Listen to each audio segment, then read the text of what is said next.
Muy buenas tardes, mi nombre es Catherine Darlene Montiel García y el día de hoy les vengo a exponer la crisis de 1929 y educación y cultura en 1920. La crisis de 1929, o también conocida como la Gran Depresión, fue en el cual le dio origen a la caída de la Bolsa de Valores de Estados Unidos. Así es, la Bolsa de Valores de Estados Unidos había caído. Pero no se alegren tampoco, porque como Estados Unidos es una de las primeras potencias ahorita y hace tiempo, pues realmente eso afectó a todo el mundo, a los países ricos y a los países pobres. Y a eso vamos. ¿Cómo tuvo influencia en México? Tuvo una gran influencia en México, ya que como les había comentado, México está muy unido a lo que son las exportaciones de Estados Unidos, y al momento de que haya caído eso, hubo un gran descenso negativo en lo que era la producción de México e hizo que toda su economía también decayera, ya que siendo una de las grandes primeras potencias y al saber que pues estaba decayendo, México dependía de Estados Unidos, así como depende ahorita, y pues hizo que se minorizara demasiado lo que eran muchos sectores de la producción mexicana. A uno de los sectores es en las exportaciones de materias primas. Como ya les había dicho, México depende demasiado de Estados Unidos, ahora y antes al mismo tiempo. Y ya que Estados Unidos estaba en una gran crisis, sus exportaciones y sus fábricas estaban cerrando en una gran mayoría, y eso lo que produjo es que en las exportaciones de materias primas, como era la minería y la petrolería, lo que hizo es que México también decayera, ya que como no había fábricas en las cuales no se siguiera produciendo, obviamente que eso hizo que México también sintiera el impacto, ya que no tenía quien venderle, no tenía dónde llevar sus productos, y eso hizo que también nuestro estado también se pausara al momento de la industrialización. En otro punto es en la agricultura de exportación. Como ya les había mencionado, al momento de que Estados Unidos pues ya no tenía de dónde estar en una gran depresión, obviamente que no pudo industrializar lo que eran los productos extranjeros, y eso hizo que al momento decayera demasiado en México, ya que no había demanda internacional, y eso causó que en 1930 hubieran más de 60,000 trabajadores en Estados Unidos, y para ese mismo año hubo una demanda de 250,000 desempleados, y para esas mismas fechas, a finales de 1930, hubo una gran repartición de lo que eran sus fabricadores. Esto causó que al momento de la agricultura de exportación, México también decayera bastante, porque como les había dicho, uno de los grandes exportadores de México es Estados Unidos. Y al momento de que no haya tenido de dónde Estados Unidos agarrar las exportaciones de México, México fue lo que hizo fue que pues tuvo que administrar y buscar otras intervenciones a la cual podía exportar a diferentes países por sus puertos, ya que su principal exportador, que era Estados Unidos, pues no podía pagarle y simplemente fue decayendo poco a poco sus exportaciones internacionales. Otro punto que voy a hablar es en el campo. Como ya les había dicho, en ese tiempo las haciendas aún dominaban lo que era una gran parte de México, y eso era que a sus peones los pagaban en una gran mínima parte. Eso también afectó, ya que los trabajadores que no tenían tierras, lo que hacían es que la mayoría fueron desempleados, ya que al momento de que no hubo una introducción de exportaciones internacional, lo que hizo es que el campo, pues muchas haciendas iniciaron a cerrar. Y lo que hicieron los trabajadores que tenían haciendas fue empezar a trabajar su propia tierra para poder así generar por lo menos una exportación interna en México mismo.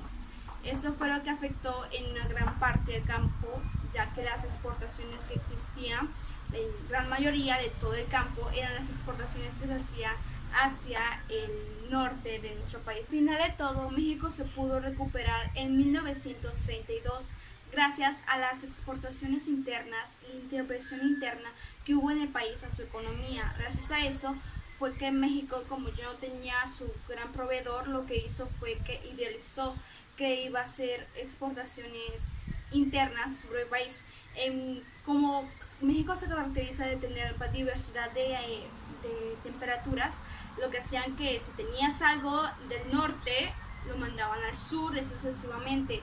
Así se podía generar más ingreso pasivo, y lo que fue que se fue levantando poco a poco, ya que aún así México sigue siendo un país muy pobre. Pero al mismo tiempo que con eso el presidente que estaba en ese tiempo hizo que por lo menos México se pudiera levantar poco a poco gracias a las intervenciones y exportaciones internas de su economía en el país. También se caracterizó porque en ese tiempo México por sus puertos intervenían lo que era el continente europeo, y hacía que por lo menos una gran parte, no la mayor parte, ya que la mayor parte lo tenía Estados Unidos, se fueran incorporando a las exportaciones internacionales, que en este caso era hacia Europa. Y eso fue que gracias a eso la economía mexicana se pudo recuperar de la gran crisis de 1929. Ahora hablemos de educación y cultura en 1920. Como ustedes saben, en los años de 1900 la educación no era algo en la cual se podía hacer gratuita, por lo cual las únicas personas que podían acceder a esto eran personas que tuvieran dinero o tuvieran un gran poder. Pero ¿ustedes nunca se han puesto a pensar cómo se generó la educación gratuita? Pues gracias a José Vasconcelos en 1920 fue que se dio un gran impulso a esto, llegando así a generarse la SEP, en la cual gracias a esto se pudo llevar la educación gratuita a nivel básico a todos los rincones del país, en lo cual también el Estado se garantizaba en hacer las aulas, pagar a los maestros y generar que todos los alumnos tuvieran sus libros y sus materiales indispensables para trabajar. Si no fuera por José Vasconcelos, ahorita sepa qué sería de nuestro país, que gracias a esto fue que nuestro sistema educativo fue creciendo poco a poco. Después de que se inició a generar la educación y las escuelas gratuitas, en 1929 fue que por primera vez se empezó a dar desayunos escolares en las escuelas. Algunos los tenían que pagar, pero otros se lo daban de forma gratuita. Podías comer y desayunar ahí, ya que como ustedes saben, nuestro país escasece de economía, pero eso no fue impedimento para el Estado de poder levantarse y por lo menos darle algo a todos los estudiantes que tenían un futuro por delante. Ahora hablemos del arte. En 1920, gracias a la SEP, fue que se empezó a difundir lo que eran las obras muralistas. Uno de los grandes representadores fue Diego Rivera, que algunas de sus obras fueron. Otro también fue José Clemente, que algunas de sus obras fueron. Y también fue David Alfarero, que otras de sus obras fueron. Estos hayan sido algunos de los representantes de las grandes obras muralistas, que en ese tiempo, como fue dirigido por la SEP y el Estado estaba conforme a eso, lo que se utilizó fueron los muros de oficinas, las escuelas, los hospitales y todo que tenga que ver con las cosas básicas del mundo. Se utilizó para poder pintar y hacer lienzos en los que eran los muros, ya que en ese tiempo la historia que estaba sucediendo era muy importante y querían guardarla haciendo pinturas en todos los muros para que la ciudad, el pueblo, donde sea, en todo el país, se viera que realmente la historia se utilizó en los muros. Era como se escribía historias en ellos. Todo lo que fue la guerra, toda la pobreza, todo se plasmaba en los muros de escuelas, en los muros de hospitales. Y eso generó que nuestro país estuviera de muchos colores. Y otro de los puntos fue en la literatura. Lo que inició fueron las novelas de revolución. Uno de los principales autores de esta fue Martín Azuelo, con su novela Los de Abajo, en la cual se plasmó y se liberó todos los pensamientos que hubo en ese tiempo gracias a la revolución, al porfiriato, a cómo encargaban a los campesinos, y todo eso se plasmó en una novela. Otro de los mismos revolucionarios fue gracias a Mario Guzmán, que plasmó La sombra del criollo. en el cual hablaba de diferentes aspectos y emociones que se daban a conocer gracias a todo lo que pasaba en su sociedad.